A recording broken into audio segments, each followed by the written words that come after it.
Olá, boa tarde. Mais uma B de Business, hoje com uma temática bem diferente sobre tendências de comportamento para 2026.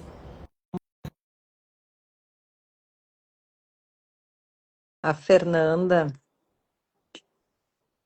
já trabalhou comigo em projetos de planejamento estratégico, uma pessoa muito bacana. Olá! Olá, tu estava começando a falar de mim sem eu estar presente? Tipo isso, mas falando muito bem. Te elogiando aqui, que eu sou tua fã, né? Já te disse isso algumas vezes e tô reiterando aqui Ai, que bom. publicamente. Nossa, Aham. quando a gente tem fãs, assim, altamente qualificadas, incríveis, pessoas maravilhosas, o fã-clube ajuda, né? Ajuda a reputação da gente. Querida. Mas, Fernanda, enfim, para quem não te conhece, está aqui nos assistindo, dá um oizinho para Paola, que acabou de entrar também. E Olá, aí, Paola. Paola? Bom E dia. aí, a Paola é outra maravilhosa, né? Incrível. Falta aí adjetivos para fazer a lista para essas duas, né? É um Ah, muito prazer estar aqui. obrigada.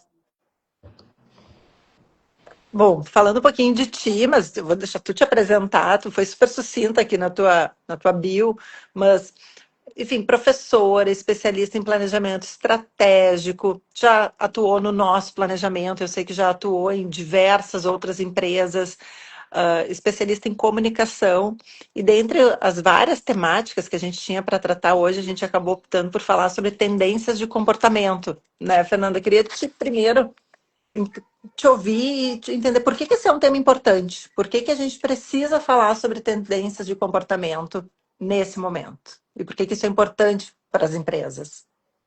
É interessante pensar, né, que não é nesse momento, né? As pessoas estão olhando mais para isso agora. E é Sim. normal. As pessoas estão olhando mais para isso agora porque por causa do contexto de incerteza, né? De quanto maior a incerteza que nos cerca, mais a gente vai buscar por certezas. Então a gente vai buscar conhecimento, vai buscar entendimento em tudo que é possível, né? E aí se vai também para essa questão do, ok, vamos olhar para futuros, né? Futuros possíveis. Então, se busca tendências para entender o que é que pode acontecer nesse futuro, para a gente ter esse senso de que, ok, a gente está enxergando o que está vindo por aí, né? E realmente é importante entender, sempre foi importante entender comportamento, porque é sobre pessoas, né? Então, nossos negócios, a gente tem essa ilusão de que são empresas trabalhando com empresas, mas na verdade não é, né? Empresa é uma entidade totalmente fictícia. O que a gente tem são pessoas, pessoas tomando decisões, e estas pessoas tomam decisões com base em fatores que na maior parte das vezes não são racionais. A gente justifica pela racionalidade, mas a maior parte das vezes as nossas decisões são baseadas em crenças, em valores pessoais e em instinto. Então, faz sentido a gente entender comportamento, porque sempre é sobre pessoas. No fim do dia, na última linha lá, tudo que aconteceu numa empresa foi sobre pessoas. Né? Então, comportamento é a base disso. Perfeito. E eu acho que deve ser um desafio, é um desafio gigantesco para as empresas entenderem essas sutilezas, né? De que, na verdade, eu preciso entender muito sobre pessoas para poder acessar e garantir um melhor serviço, um melhor produto. E quais são essas tendências, Fernanda? A gente já entendeu que é importante tratar disso, mas quais são essas? Para que a gente precisa olhar agora em final de 2025, 2026 e 2027? É, assim, né? Se a gente fosse falar sobre tudo que está acontecendo, que está influenciando, não ia ter semana e mês que chegasse. Como a gente tem só meia hora, eu vou Sim. trazer aqui uma das coisas que é mais presente, que eu acho que as pessoas vão conseguir se relacionar muito com isso, porque é o sentimento de todo mundo, né? Que está influenciando de uma forma muito, muito macro, né? Que é um fenômeno, vamos dizer que é uma conjuntura chamada de policrise. ao contrário de outras crises que aconteceram, porque, né, desde que a gente é pequeno, a gente sempre escuta, ai, o país está em crise, né? Ah, está acontecendo uma crise em tal país, em tal continente. Mas nesse momento, de uns 2 anos para cá, nós temos aqui uma conjuntura de mais ou menos uns 10 fatores macro que, combinados, criam uma situação muito complexa. Tá? E esses fatores vão, gente, desde guerras, desde custo de vida, a questão da inteligência artificial criando essa desconexão das pessoas, saúde mental, colapso climático, são coisas muito macro e elas combinadas criam para as pessoas que estão vivendo nesse mundo um contexto de incerteza e de angústia. Né? Eu não sei, tá dando probleminha na conexão, tá falhando aí para vocês ou não? Tô te escutando super bem, Fê. Tá, então tá bom, ok. Então, a gente tem isso acontecendo, né? É esse cenário macro, e é curioso pensar que pessoas, tipo, todas as pessoas do mundo são impactadas com isso. Então, desde a pessoa mais vulnerável, né, financeiramente, até um multibilionário, ele não tem como escapar dessa influência porque ele está no mesmo planeta que nós. E todos nós estamos sob essa influência de incerteza e de angústia. Só que o ser humano, ele tem um mecanismo muito interessante, né, que é de buscar a falta, né? Então, sempre que tem uma coisa em excesso, ele se volta para o que está faltando. O que está faltando nesse nosso momento é alegria, é inspiração, é surpresa, é esperança. E aí as pessoas acabam voltando os olhos delas para isso. Né? E a gente pode começar a perceber. Então, quando a gente abre os olhos, assim, começa a olhar em volta, a gente vai ver que a gente tem os adultos brincando muito mais, colecionando brinquedos, utilizando decoração infantil. Tudo que é lúdico ganha mais presença, porque a gente quer começar a colocar de volta na nossa vida elementos leves, né? Elementos mais confortáveis para lidar com todo esse cenário. Então, esta policrise nos traz essa angústia, essa incerteza. A gente está sentindo uma coisa que também é chamada, né, de a grande exaustão, que é um cansaço coletivo, né? Bianca é mãe, então mães, na verdade, estão sempre exaustas, né? Elas têm razão de estar sempre exaustas, mães de criança pequena, principalmente. Mas é curioso perceber, gente, quando a gente olha assim para as gerações mais novas, que tu olha pessoas de 20 e poucos anos e elas já acordam cansadas. Elas estão cansadas a semana inteira. Elas vivem cansadas, né? E isso não tem a ver realmente com cansaço físico, que era muito comum um tempo atrás, nossos pais, nossos avós, né, tinham esse cansaço. Isso tem a ver com sobrecarga de estímulo, né? Que é a nossa existência agora, ela está formada de sobrecargas de estímulo. A gente não tem como dar conta de tudo. Então, a gente tem essas questões todas acontecendo, a gente tem um mundo que está cansado, a gente tem uma situação de angústia, de incerteza, né? As pessoas muito conectadas e, ao mesmo tempo, muito solitárias, né? Então, existe aí, né? E aí vocês vão dizer, meu Deus, mas a gente chamou essa pessoa aqui, ela só está dando notícia ruim. Na verdade, não, né? Existe uma conjuntura e a gente sempre busca a saída para essas conjunturas, né?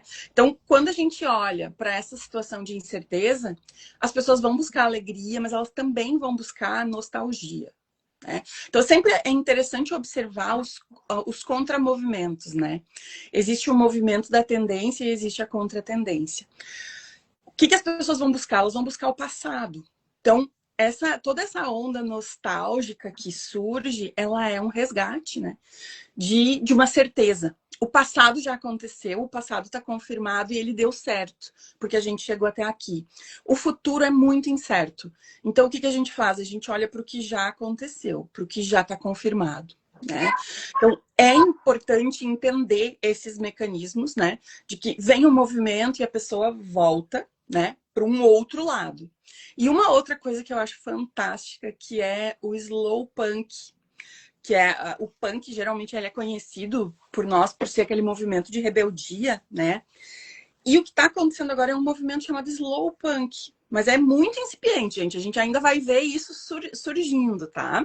Da mesma forma que a policrise começou a ser falada lá em 2023, e agora que a gente sente isso mais presente, o slow punk vai se instalar. O que ele é? Ele é uma rebeldia da desaceleração. Então, são as pessoas lutando contra essa imposição da pressa. Tipo, não é assim que eu quero viver. Eu não quero viver como se eu estivesse sempre tentando apagar um incêndio e perdendo totalmente o sentido da minha vida, né? Então, o que eu quero? Eu quero ter tempo para o que realmente importa. Eu quero passar um tempo com as pessoas que eu gosto. Eu quero que minha vida tenha sentido e tenha significado. Então, o que eu faço? Eu desacelero. E essa desaceleração, ela é uma desaceleração rebelde, porque todo o nosso sistema nos pede que a gente seja sempre produtivo, né? E quando eu disse que as pessoas vão se relacionar com isso, eu tenho certeza que quem está ouvindo isso muitas vezes pensa assim, ó, meu Deus, eu trabalhei o dia inteiro que nem um condenado, que nem uma condenada, eu não fiz nada. Meu Deus, eu corri o dia inteiro, o que eu tô fazendo da minha vida? Sabe? As pessoas de vez em quando elas param no meio de uma semana ou de um mês e elas se dão conta de que o tempo está passando e elas estão envelhecendo sem ter visto esse tempo passar, né? Então, o natural é que a gente rechace tudo isso, né? E comece a buscar de volta a vida real, os momentos de verdade, né? Os momentos com quem importa e comece a ser mais seletivo com o nosso tempo, né? Então, isso tudo está acontecendo para dizer o mínimo, tá, Bianca e Paola? Mas tem muitas coisas acontecendo e que impactam diretamente a forma como o nosso consumidor se comporta. É bastante coisa. E eu vou parando, porque senão eu não deixo vocês falarem. Não, mas Então, é ótimo te ouvir. Mas eu fiquei aqui pensando, né? Como, imaginando que quem está nos ouvindo está à frente de um negócio e tá tomando decisões de onde investir. Querendo ou não, todo mundo, a gente quer desacelerar pessoalmente, mas os nossos negócios precisam continuar crescendo. A gente quer causar impacto, a gente ainda usa as redes sociais como uma forma de comunicação e bombardeia também com estímulos as pessoas. Ó, nós estamos utilizando as redes sociais, de certa forma a gente está criando aqui um conteúdo e está impactando alguém com mais algum estilo, nem que seja apresentando a policrise, né? Pode ser que alguém nunca tenha ouvido desta forma todos esses fatores. Mas como esse cenário pode ajudar os tomadores de decisão a trazer um, um ambiente mais frutífero para os seus negócios? E puxando o gancho da Bianca, essa questão da inteligência artificial, né? Porque a gente está falando em tendência a desacelerar. Mas, por outro lado, a gente tem a inteligência artificial nos bombardeando com uma necessidade de aceleração, né? Os processos todos sendo acelerados de forma artificial. Então, só para complementar, para a gente pensar sobre. sim, como eu disse antes, né? São muitas coisas acontecendo ao mesmo tempo. E aí, gente, eu vou fazer o seguinte: não só vou responder para vocês, mas eu vou colocar outros elementos aqui na fogueira, tá? Vamos tentar apagar o fogo com gasolina agora, para vocês verem como é que vai funcionar. Os donos de negócio estão preocupados mas assim, ó, eu diria que eles não estão preocupados em primeiro lugar com o consumidor. Eles estão preocupados em primeiro lugar com as metas de venda, que estão muito difíceis de ser batidas em vários setores, pelo menos em todos os setores que eu tenho contato, as metas de venda estão muito complicadas de serem batidas. Mas existe um outro problema. Como a gente estava falando sobre pessoas antes, e existe um apagão de profissionais, né? Uma escassez de mão de obra. Aqui existe um fator. Isso é complicado, porque empresas são feitas de pessoas. E o sucesso de uma empresa, como eu disse antes, vai depender da competência dessas pessoas que estão tocando esse negócio todos os dias, não só liderando, mas fazendo esse negócio acontecer. Então, nós temos escassez de profissionais. o nosso consumidor está mudando o comportamento dele e não é que ele não está mais gastando ou não é que não existe mais dinheiro, né? O dinheiro existe e ele está sendo desviado para outras coisas que fazem mais sentido para o consumidor do que comprar de nós. Tem estas coisas acontecendo e tem um outro fator que é a inteligência artificial, a tecnologia como um todo e as grandes marcas tecnológicas. Por que eu tô falando tudo isso? Eu vou amarrar tudo isso, tá, gente? Mas assim, ó. A semana passada eu estava vendo uma notícia sobre a questão das datas duplas da Shopee. Eu não sei se vocês já ouviram falar, se vocês já compraram. Até um tempo atrás, nosso varejo estava muito acostumado com aquelas datas, Dia das Mães, Dia dos Namorados, Dia dos Pais, Natal, Black Friday. Ok, e o varejo todo estava organizado para atender isso. Vem esse elemento novo, que é a Shopee, ela insere aí no Brasil, lá no ano da pandemia, essa questão das datas duplas, que funcionava muito bem lá na China. E agora, 5 anos depois, isso já está muito consolidado. O que acontece é que todo mês existe, na data dupla, tipo foi agora, 10 de outubro, né? 10 de 10. Existe um super dia de promoção. E aí, o que acontece com essas datas duplas é que isso está impactando a logística do país. Todo o sistema de logística não estava preparado para esse movimento, que às vezes ele chega a multiplicar 10 vezes do normal. Então, assim, a gente tem novos entrantes, a gente tem novidades acontecendo que são muito interessantes para o consumidor e que não são só sobre o comportamento dele, são sobre o comportamento econômico geral. E por que eu estou dizendo tudo isso? Porque o empresário, em geral, tá, gente? Óbvio que eu não vou poder falar de cada um, então, por favor, que nenhum empresário se ofenda com isso, mas os empresários, em geral, passaram muito tempo fazendo as coisas como eles sempre conheceram. E deixaram que a sua operação tivesse muita ineficiência. E eu digo isso porque só na área em que eu atuo, que é a parte de comunicação, relacionamento com o cliente e tudo mais, eu tô anos batendo na tecla da base de clientes, da base de dados que as empresas já têm, né? Vamos trabalhar a tua base de dados, tu tem muita inteligência em relacionamento com o cliente aqui, o teu CRM é muito rico, vamos trabalhar isso. Isso é mais fácil do que conquistar cliente novo. E sempre foi um martírio, né? E aí eu tô falando desde empresas pequenas até empresas muito grandes. Então, a gente estava até agora lidando com uma ineficiência por inércia, porque deu para ser assim até agora.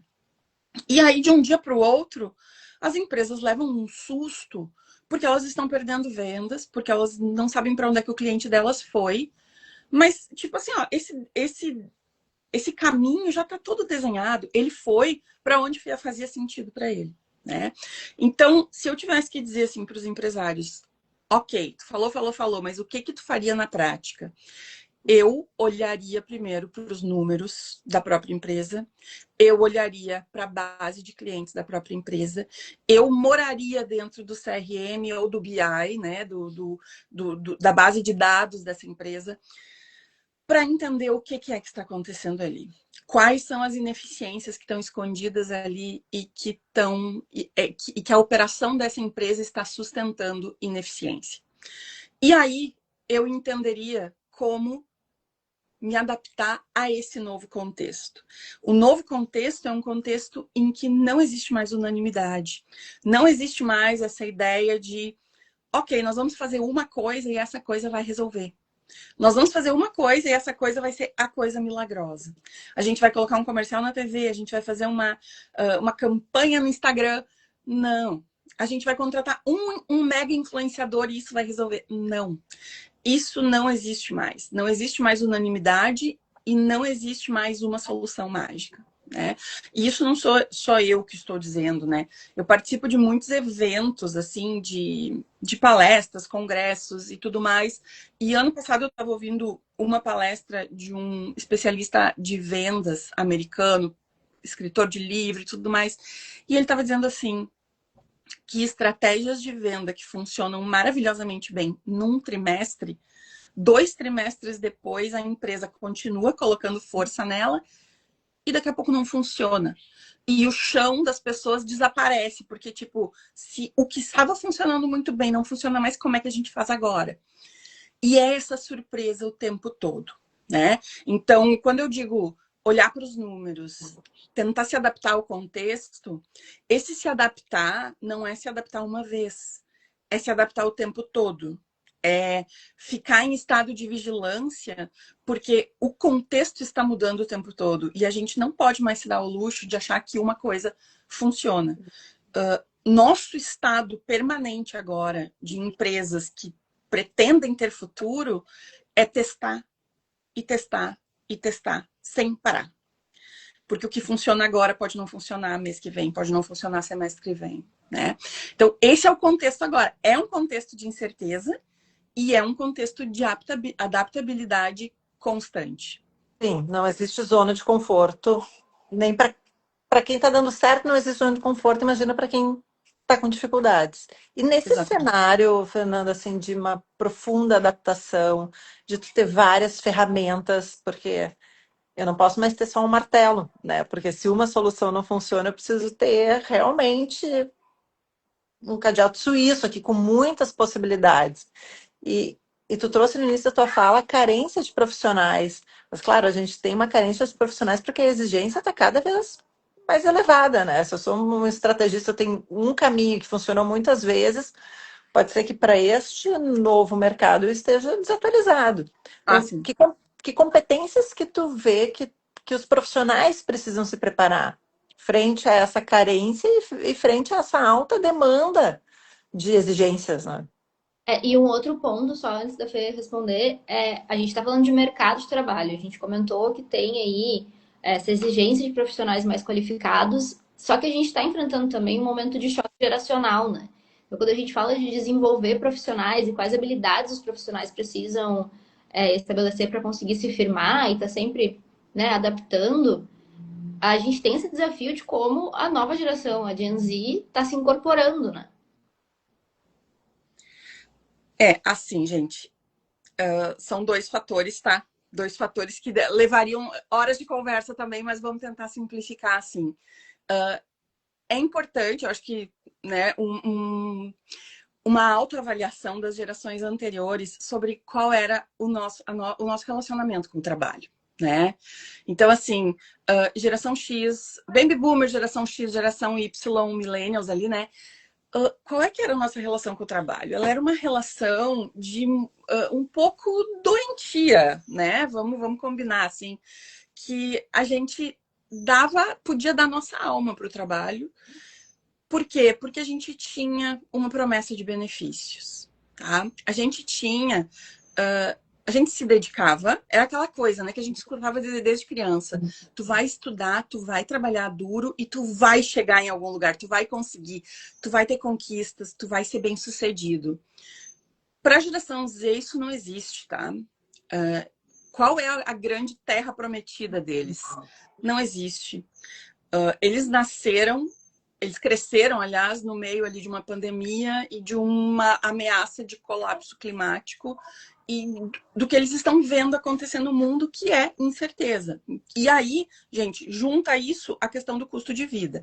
Então, para a geração Z é muito claro que eles não vão se dedicar e trabalhar duro e chegar no lugar que os avós deles chegaram. Não vão. Isso não é mais possível, né? Então, o que eles fazem? Imediatismo, né? Eu vou resolver o que eu quero agora, eu vou ter a minha cota de felicidade, de pequenos momentos de felicidade agora, vou ter as minhas alegrias agora, através das minhas experiências, não vai ser através de posse. E ok, e aí com isso, a relação deles com o trabalho também muda, né? Por que eles vão se comprometer com alguma coisa que eles não acreditam? Né? Porque eles não têm ali esse benefício que as outras gerações enxergavam como uma recompensa que valia a pena. Então, é importante entender, isso é sendo muito simplista, tá, gente? Obviamente que não é, isso, a gente não está falando sobre tudo aqui, mas É importante entender que não, a gente não vai conseguir da geração Z a mesma postura de trabalho, e eu não estou falando que eles não sejam competentes ou dedicados, mas a mesma postura de enxergar o trabalho dentro da vida com esse nível de importância. Não vamos. Mas a gente pode sim criar contextos em que as pessoas estejam trabalhando.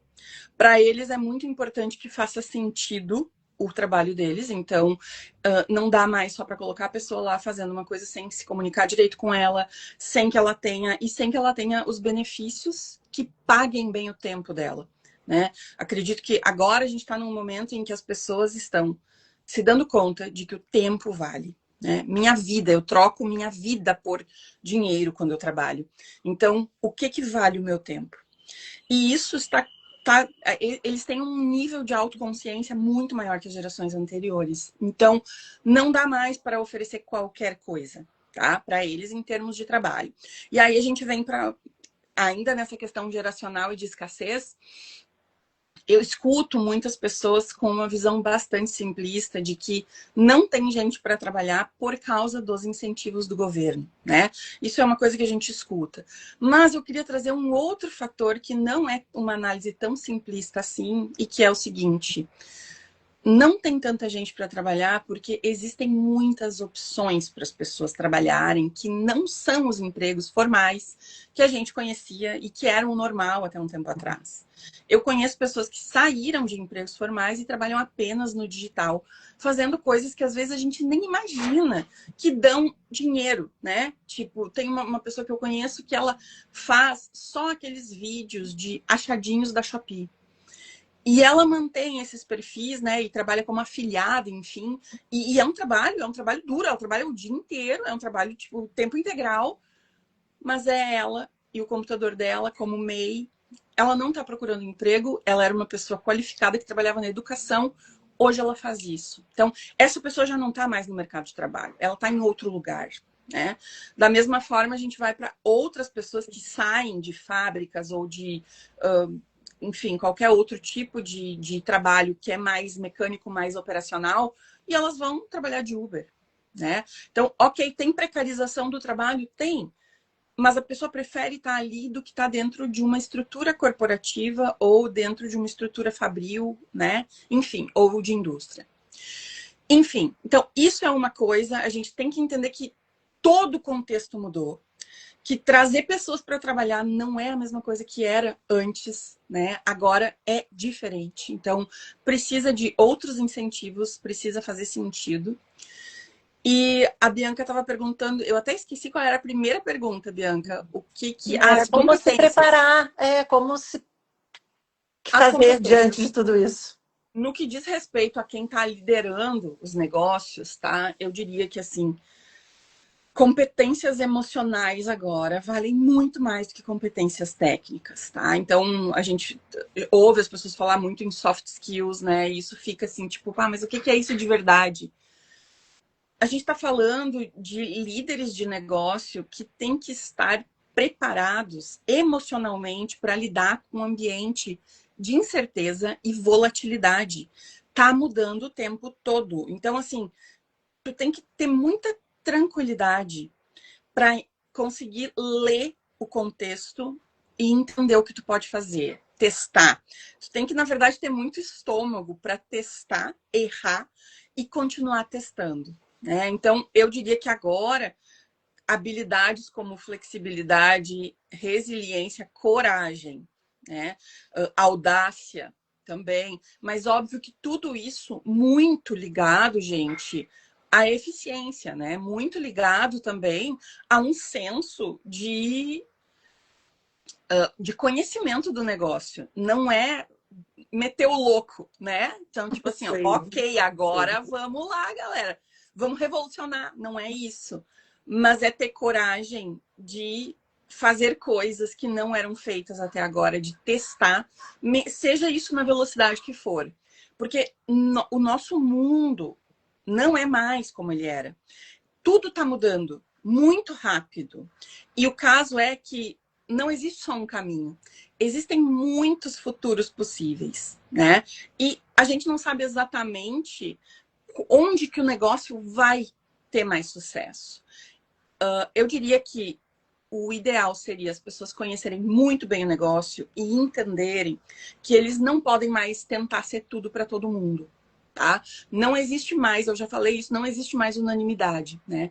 É entender o seu nicho, é entender quem o negócio é de verdade e ser consistente com aquilo ali. Então, eu diria que a habilidade de comunicação, sim, flexibilidade, uma grande inteligência emocional, né? Para lidar com tudo isso que está acontecendo agora. E claro, né? Chega a ser até muito óbvio dizer isso, mas vamos dizer, né? Empatia para entender que as pessoas não são como nós somos. E essa é a grande questão, né? Tem muita gente diferente lá fora e dentro das empresas. Hoje a gente está com 5 gerações, é a primeira vez que a gente tem isso, né?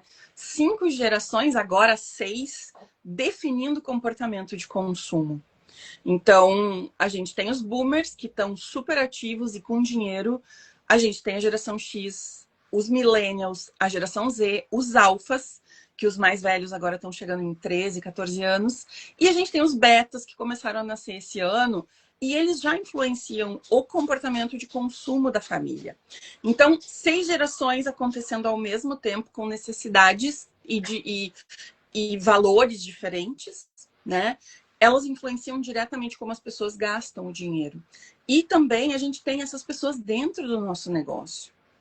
Então, a empatia para entender que é muito diverso.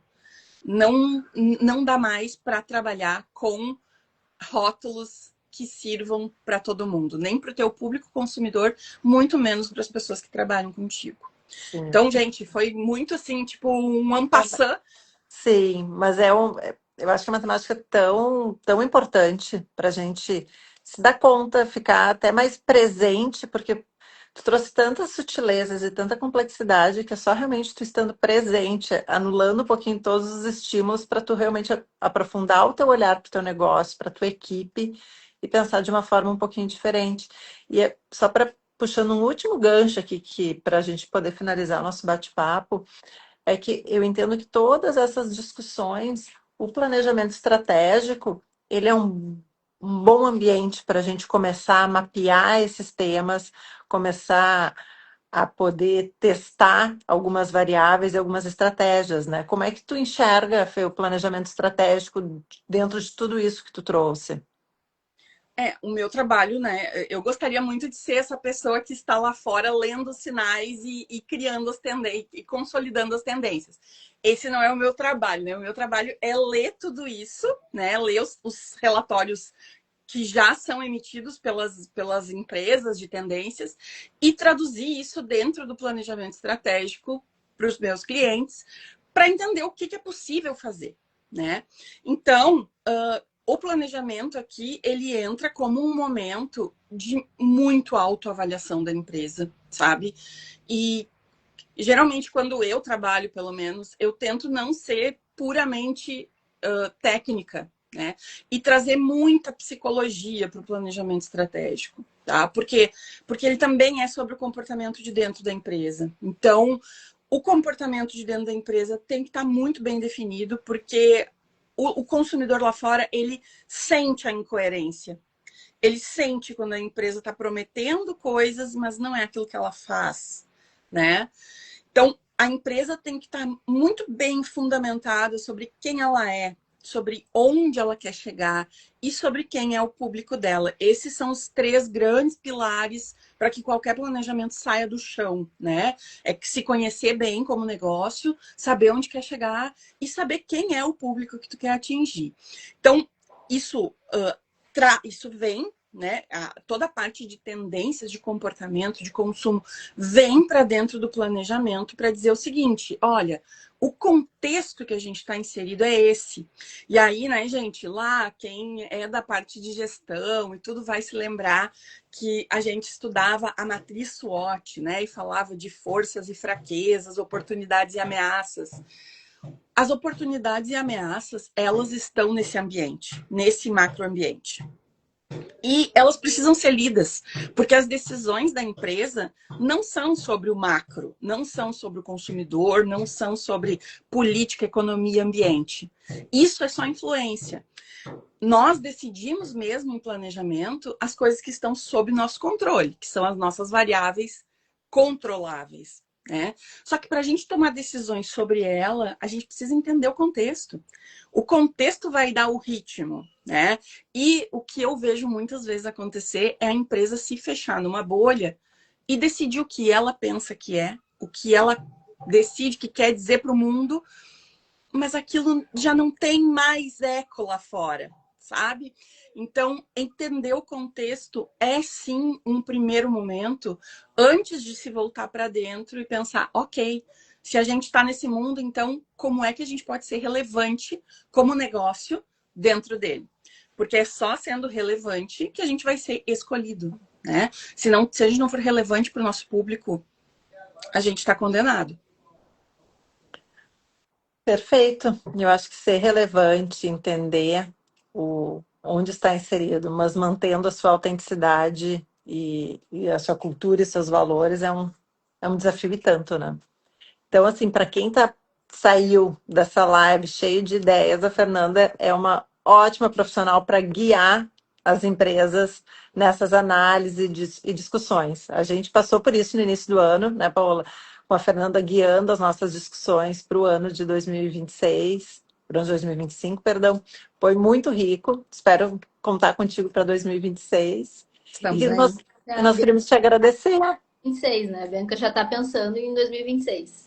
Isso. Tá certo, mas esse é o momento, né? Esse é o momento de olhar como é que foi o ano e pensar, e agora? Tem um ano novo chegando aí. Porque quando chega em dezembro, né, gente, ninguém mais tem cabeça para Já nada, né? acabou. É.